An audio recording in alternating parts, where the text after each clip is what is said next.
Avant même l'arrivée du christianisme, l'idée d'un Dieu unique ayant trois formes existait déjà, et c'était une idée des anciens Sumériens.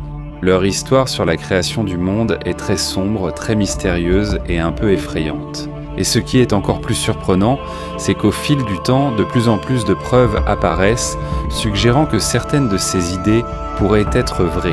C'est pourquoi, que vous soyez religieux ou non, il est important de regarder cette histoire jusqu'à la fin.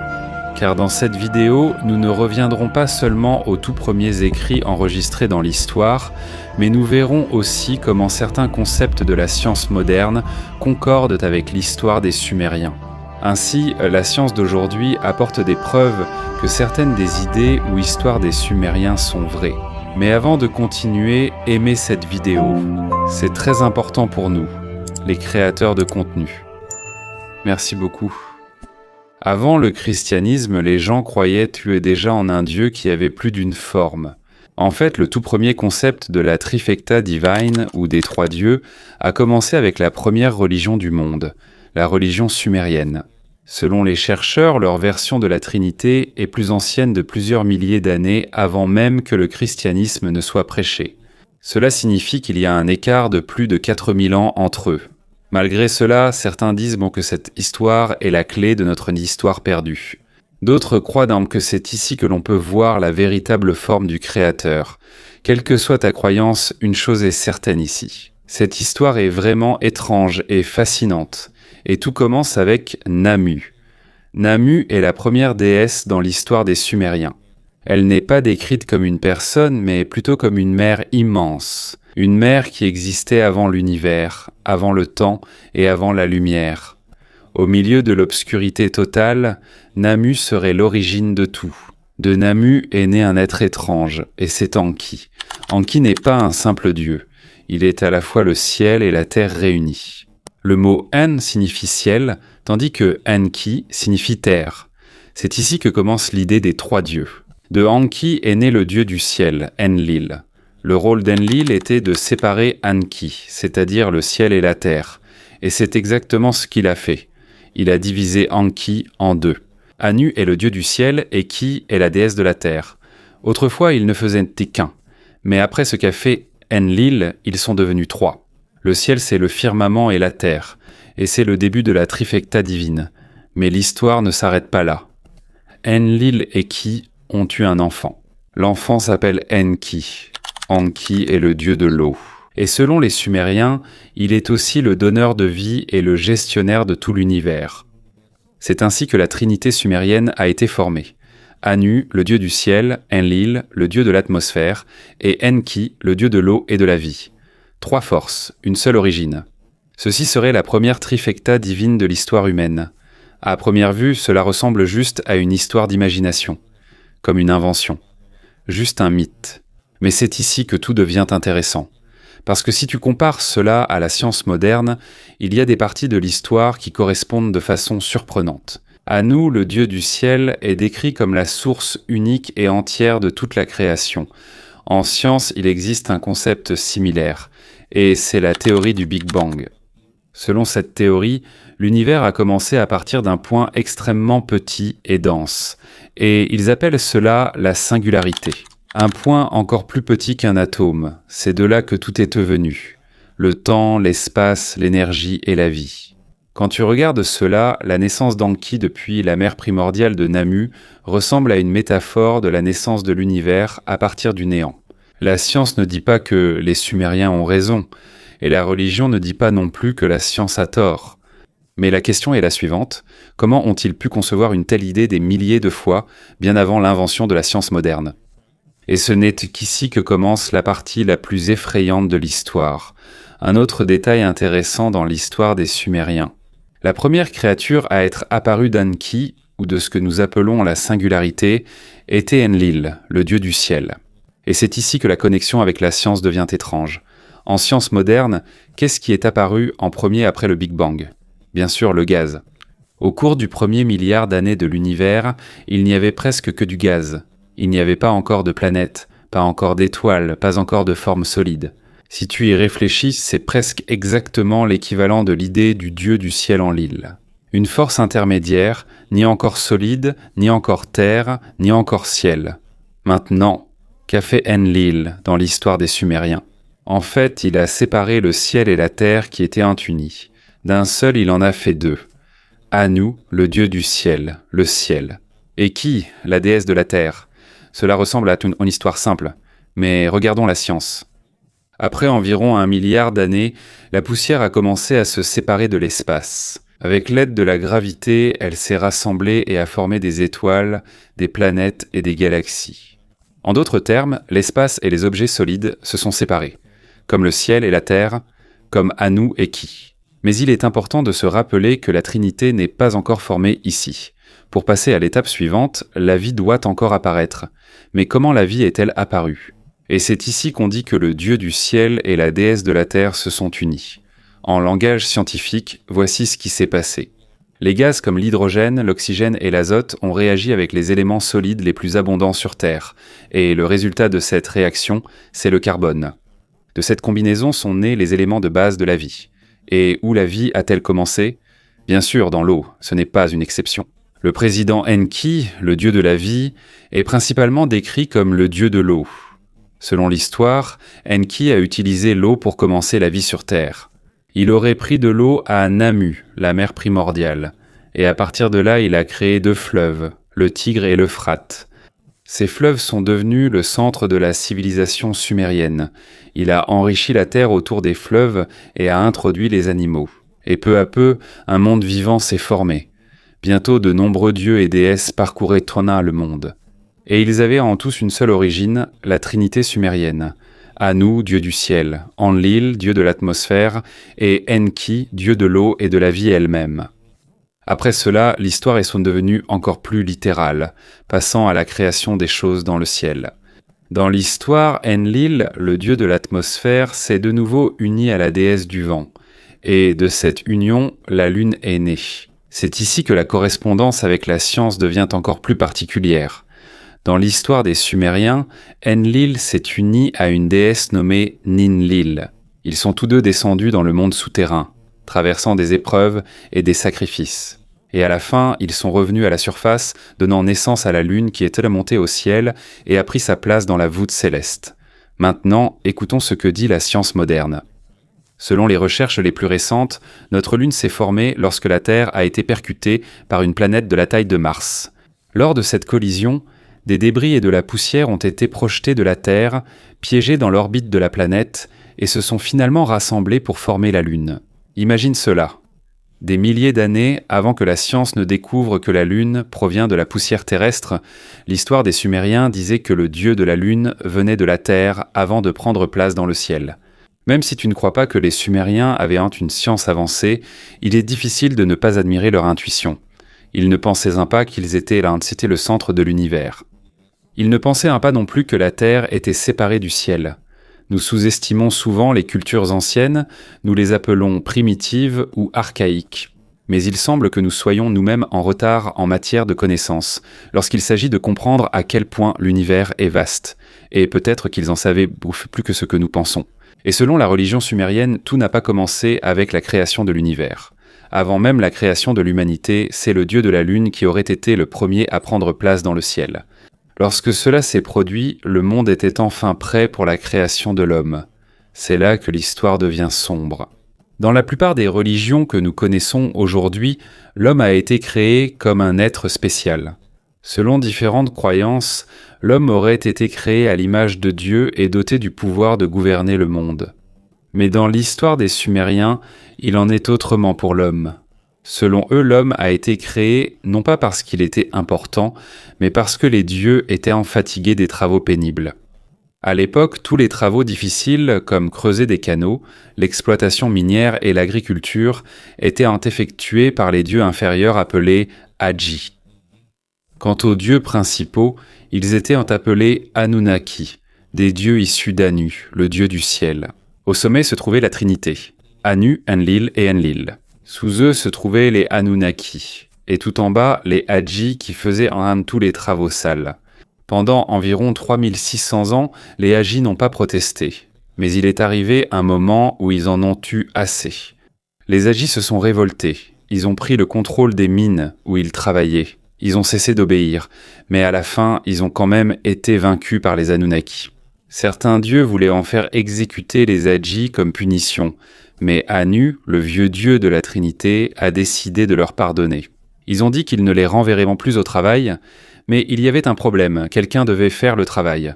Alors Anu, Enlil et Enki se sont réunis et ont élaboré un plan.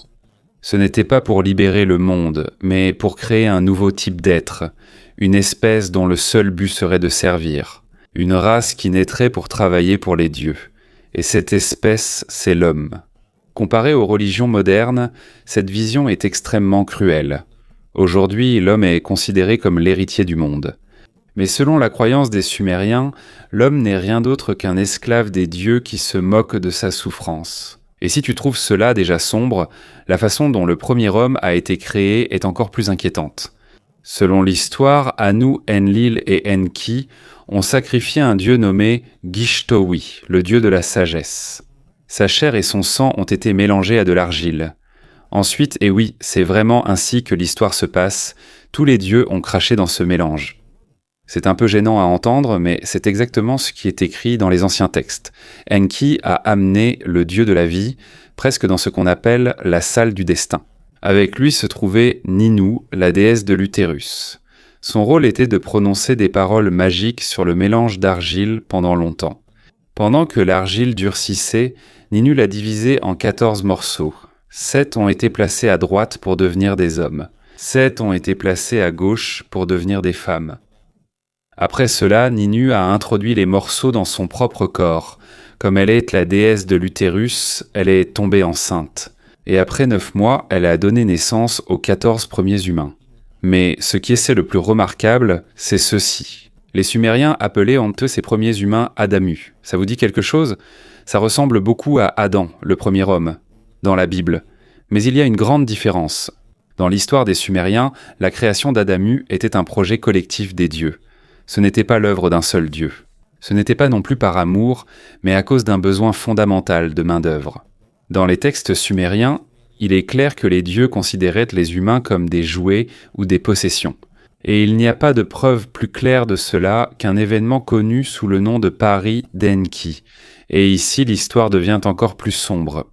Après la création des 14 Adamu, les dieux se sont réunis pour célébrer, il y avait un festin, de l'alcool. Et au fur et à mesure que la nuit avançait, la conversation devenait plus animée. Au milieu de la fête, Enki et Ninma, la déesse de la naissance, se sont lancés dans une vive dispute. Ce qu'ils débattaient, c'était de savoir qui avait le droit de décider du rôle de chaque être humain. Enki disait que, puisqu'il était le dieu de la vie et de la sagesse, il était plus approprié pour lui d'attribuer les tâches aux Adamu. Mais Ninma n'était pas d'accord. Pour elle, sans elle, aucun humain ne serait né, donc c'est à elle de choisir le rôle de chacun. Finalement, Enki a lancé un défi à Ninma, un défi très cruel. Enki a dit « Crée l'humain le plus inutile que tu puisses, et même ainsi je montrerai qu'il a encore une place dans la société. » Ninma a relevé le défi, et c'est là que la série d'événements cruels a commencé. Ninma a créé un à un des humains avec de graves handicaps. Pas par compassion, mais simplement pour gagner le pari. Elle a créé un homme dont les mains tremblaient. Enki l'a fait conseiller du roi. Elle a créé un homme aveugle. Enki l'a fait conteur d'histoire. Elle a créé un homme aux pieds remplis déformés. Enki l'a placé parmi les métallurgistes. Elle a créé une femme incapable d'avoir des enfants. Enki l'a faite responsable des tissus de la reine. Elle a créé un homme sans sexe masculin ou féminin clairement défini. Enki l'a fait cordier, une fonction qui avait un rôle spécial dans la société à l'époque. Quelles que soient les limites imposées par Ninma, Enki avait toujours une réponse. Finalement, Ninma a abandonné. Et maintenant, c'est au tour d'Enki de créer ce qu'il appelle l'homme le plus inutile. Et là, Enki va trop loin. Il crée un bébé prématuré, avec des mains tremblantes. Il est incapable de porter de la nourriture à sa bouche. Il a la colonne vertébrale écrasée, les hanches faibles, les jambes déformées. Et comme si cela ne suffisait pas, il a donné au bébé le handicap le plus cruel selon l'histoire, un anus scellé. Après cela, Enki s'est tourné vers Ninma et a dit « Maintenant donne-lui un travail ». Ninma est restée silencieuse. Et qui pourrait donner une tâche à quelqu'un dans un tel état ? On ne peut vraiment pas lui en vouloir. C'est là que Ninmah a admis sa défaite. Et à cause de cela, Enki a obtenu le droit d'assigner des tâches à l'humanité. Et quels sont ces travaux ? L'exploitation minière, l'agriculture, les travaux pénibles.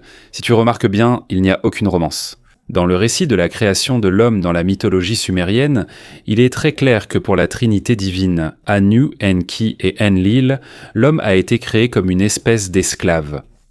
Beaucoup de gens disent que c'est dépassé. Ce ne sont que des croyances du religion d'une religion disparue depuis longtemps. Mais il y a un problème avec cette façon de penser. Parce que les Sumériens ont prédit correctement de nombreuses choses que la science ne découvre que maintenant.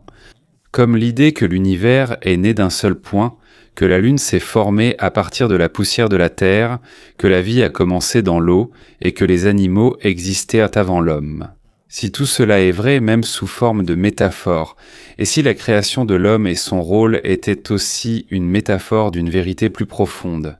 Il existe plusieurs théories à ce sujet, mais la plus folle de toutes, la plus controversée, est ce qu'on appelle la théorie du Goldbug. Et c'est ici que l'histoire devient encore plus étrange. Selon la théorie du Goldbug, les dieux sumériens qui seraient venus du ciel n'étaient pas des dieux au sens traditionnel, mais des êtres venus d'un autre monde. Dans l'histoire sumérienne, il y a une distinction claire entre le ciel et la voûte céleste. Si la voûte céleste correspond aux nuages et à l'air que nous voyons, le ciel est encore plus élevé. Alors d'où viendraient ces êtres ? Les anciens textes ont une réponse. Selon les écrits sumériens, les dieux venaient de Nibiru. Et selon la théorie de Zacharias Sitchin, Nibiru est une planète appartenant à notre système solaire qui a une orbite de 3000 ans. Cela signifie qu'il lui faut 3000 ans pour compléter une révolution autour du Soleil. En raison de son éloignement extrême, même les télescopes modernes ne peuvent pas l'observer directement. À première vue, cela semble inventé, n'est-ce pas ? Mais voici ce qui est surprenant. Certains astrophysiciens affirment qu'il est possible qu'un tel type de planète existe. Un corps planétaire extrêmement éloigné qui ne traverse que rarement le système solaire interne. La science n'affirme pas l'existence de Nibiru, mais ne l'exclut pas totalement. Selon la théorie, cette planète aurait traversé une grave crise climatique, et pour purifier leur atmosphère, ils auraient besoin d'or. C'est là que la Terre entre en jeu. Car selon cette théorie, la Terre regorge d'or. C'est pourquoi ces êtres seraient venus pour en extraire. Après la révolte des IG, l'homme a été recréé. Maintenant, il a un désir naturel pour l'or. Il existe deux versions de la suite de l'histoire. Selon l'une d'elles, les humains se sont rebellés. Alors les Anunnaki ont quitté la Terre. Selon une autre version, ils avaient déjà obtenu tout l'or dont ils avaient besoin, alors ils sont partis. Mais il existe une version encore plus terrifiante. Selon la version la plus extrême de cette théorie, ils ne nous auraient jamais quittés. Nous serions toujours des esclaves, pas enchaînés, mais prisonniers du système. Nous continuons à accumuler de l'or. Nous faisons de l'or le centre de notre économie. Nous faisons de l'or un symbole de pouvoir et de richesse. Et selon la théorie, tous les quelques milliers d'années, ces êtres reviennent. Ils prennent tout l'or que nous avons accumulé. Ils effacent notre mémoire, et ils nous ramènent à l'âge de pierre. L'un des points les plus forts de cette théorie est celui-ci. Dans les écrits sumériens, il est clairement dit que l'homme a été créé comme esclave. Ce n'est pas symbolique, ce n'est pas une métaphore. Les dieux avaient besoin des hommes pour le travail physique, l'exploitation minière et l'agriculture. De plus, il est vrai que l'or a la capacité d'aider à purifier l'atmosphère dans certains procédés technologiques avancés. C'est pourquoi, pour ceux qui croient à cette théorie, les Anunnaki ont un motif clair. Et si l'on regarde l'histoire de l'humanité, il y a un autre détail étrange. Aucune culture n'a découvert l'or sans lui accorder de la valeur. Nulle part, à aucune époque. On dirait que l'or exerce une attraction naturelle sur nous. Ce n'est pas juste émotionnel, c'est presque biologique. Pour certains, il est même possible que nous soyons conçus pour le rechercher. Et si tu trouves cette théorie sombre, il y en a une encore plus sombre. La théorie suivante affirme que l'homme a été créé par une espèce qui ressemble aussi à l'homme. Cela signifie que nous aurions été créés à l'image de Dieu non pas par amour, mais parce que nous avons été utilisés comme sujet d'expérience biologique. Cela ne fait pas référence au Dieu de la Bible ou de toute religion moderne.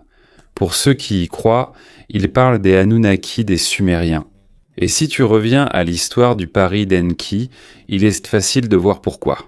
La création répétée de personnes handicapées, juste pour gagner à un jeu, ressemble à une série d'expériences successives. Mais il existe aussi une interprétation plus subtile. Selon celle-ci, le but des dieux n'était pas l'expérimentation, et c'est là que l'histoire change encore de direction. Car d'après l'explication suivante, il ne faut pas tout prendre au pied de la lettre, mais y voir un avertissement sous forme de mythe. Et si c'est le cas, la question est la suivante: quel avertissement les Sumériens essaient-ils de nous transmettre? Et là, le mystère s'approfondit encore davantage.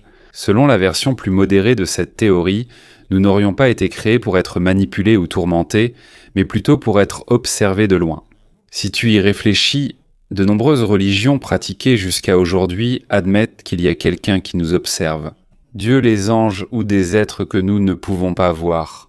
Ce que fait simplement cette théorie, c'est qu'elle donne une explication technologique à la même idée.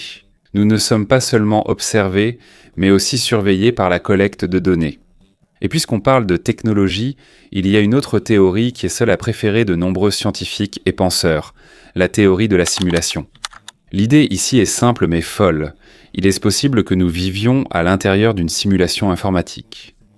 Les lois de la nature, la gravité, le temps, l'énergie pourraient être des lois d'un programme sur lequel nous fonctionnons.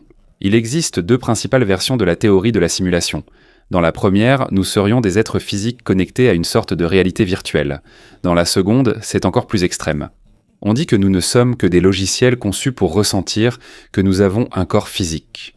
Ça peut sembler fou à entendre, mais ce n'est pas aussi fou que certaines observations scientifiques sur la réalité. Par exemple, le temps n'est pas constant. Il ralentit lorsque tu te déplaces plus vite. Et en plus, la plus petite unité de la matière n'est pas solide. L'atome n'est pas solide. L'électron n'est pas solide. Le proton n'est pas solide. Le neutron n'est pas solide. La chaise sur laquelle tu es assis est solide. Comment est-ce possible ? Encore plus incroyable, le téléphone que tu tiens est composé d'atomes. Et 99% de chaque atome est de l'espace vide. Presque rien. Mais quand ils sont réunis, ils forment quelque chose que tu peux toucher, qui est lourd et réel, le téléphone dans ta main. Tout cela, ce sont des faits scientifiques. La seule théorie, c'est celle-ci. Peut-être que la réalité est aussi étrange parce qu'elle n'est qu'un programme. Maintenant, où intervient la trinité sumérienne ici ? Selon certains qui relatent cette idée, Anu, Enki et Enlil sont comme les programmeurs de la simulation. Chacun d'eux a son propre rôle. Anu a conçu tout le système. Enki et Enlil, quant à eux, ont travaillé sur différents environnements à l'intérieur d'un seul programme. Les IG ont été les premiers personnages créés pour extraire des ressources et des informations, mais ils se sont rebellés. C'est pourquoi les 14 Adamu ont été créés pour poursuivre le travail, et c'est ici qu'entre en jeu une autre connexion particulière, l'ADN. L'ADN utilise une séquence de lettres pour stocker des informations, un peu comme un code informatique. Et ce qui est encore plus surprenant, c'est que certains archéologues ont trouvé des motifs de double hélice dans les impressions sumériennes, réalisées des milliers d'années avant que nous découvrions ou comprenions ce qu'est l'ADN. Et puisqu'on parle de milliers d'années d'histoire oubliée, il existe une théorie qui complique encore plus les choses. Celle-ci vient de Graham Hancock et s'appelle la théorie de l'apocalypse ancienne. Selon cette théorie, nos anciens ancêtres étaient bien plus avancés que ce que nous pensions. Ils n'auraient pas débuté comme des hommes des cavernes avec des pierres et du bois, mais auraient peut-être eu une technologie avancée. Peut-être possédaient-ils des ordinateurs et voyageant dans l'espace. Selon Hancock, ils auraient pu être aussi, voire plus avancés que nous aujourd'hui. Mais il y a eu une apocalypse ancienne, une catastrophe mondiale qui a effacé la technologie, les connaissances et la civilisation. Et à cause de cela, l'humanité est retournée à l'âge de pierre. L'une des preuves souvent citées est la grande pyramide de Gizeh. Elle a été construite avec une telle précision que même la technologie moderne a du mal à la reproduire exactement. Et voici ce qui est encore plus troublant. La technologie peut facilement disparaître. Une seule éruption solaire puissante, si elle est assez forte, peut détruire tous les appareils électroniques du monde. Plus d'ordinateurs, plus de données, plus d'archives, c'est comme appuyer sur un bouton de réinitialisation. Et c'est là que toutes les théories se rejoignent. Dieu sumérien, simulation, civilisation perdue, or effacement de la mémoire et retour au commencement. On ne dit pas que c'est vrai, On ne dit pas non plus que c'est faux. Mais une chose est claire, l'origine de l'histoire humaine est plus profonde que ce que nous pensons souvent. Et s'il y a une leçon que les Sumériens nous laissent, c'est peut-être la question à laquelle nous devrions réfléchir. Sommes-nous vraiment la civilisation la plus avancée qui ait jamais existé, ou sommes-nous simplement les derniers à avoir oublié ? Il faudrait une énorme catastrophe pour effacer presque toutes les mégastructures. Quand cela arrivera, que restera-t-il ? Des histoires. Si tu racontes à la prochaine génération l'existence des avions, des téléphones ou des caméras à une époque où tout cela n'existe plus, cela semblera être de la magie, pas de la technologie. Et c'est là qu'intervient la théorie de l'Apocalypse ancienne. Selon cette théorie, le récit de la création des Sumériens n'est pas un simple mythe, mais un message laissé par les survivants d'une ancienne catastrophe. C'est une métaphore d'une histoire perdue et de l'histoire que nous connaissons aujourd'hui, comme si le présent n'était qu'un deuxième round. On dit que nous avons déjà accompli cela, de l'âge de pierre jusqu'à une civilisation avancée, avant d'être ramenés au point de départ par un déluge massif. Et si l'on parle d'histoire, voici l'une des preuves les plus solides de cette théorie. Presque toutes les grandes religions ont une histoire de grand déluge. Il y a l'histoire de Noé dans la Bible. Il y a un grand déluge dans l'épopée de Gilgamesh des anciens Sumériens. Il est également fait mention d'un déluge dans les écritures hindoues et musulmanes. De nombreuses cultures, des endroits différents, mais un seul thème. Et lorsque de nombreuses civilisations séparées racontent toutes le même événement, il y a de fortes chances qu'il se soit réellement passé quelque chose. Et cela a affecté différentes régions du monde. De plus, l'homme moderne existe depuis plus de 300 000 ans, mais tous les grands progrès, des outils en pierre jusqu'à la technologie moderne, ne se sont produits qu'au cours des 5000 dernières années. N'est-ce pas étrange ? Réfléchis à cela. Laquelle de ces options te semble la plus crédible ? Histoire A. Nous avions des ancêtres qui avaient la même taille de cerveau et la même biologie que nous. Mais pendant près de 295 000 ans, il n'y a eu aucun progrès technologique majeur. Puis soudain, en seulement 5000 ans, nous avons construit des gratte-ciel et des vaisseaux spatiaux. Ou Histoire B. Pendant 300 000 ans, nous avons connu plusieurs avancées et déclins technologiques à cause de catastrophes. Si nous avons pu passer de l'âge de pierre à la civilisation moderne en 5000 ans, il est possible que nous l'ayons déjà fait auparavant, mais que tout ait disparu. Maintenant, est-ce que tout cela c'est vrai ? En réalité, ces théories sont possibles, mais elles sont difficiles à prouver. La théorie de l'Apocalypse ancienne est naturellement difficile à démontrer. Parce que son principe même est que le déluge a effacé toutes les preuves.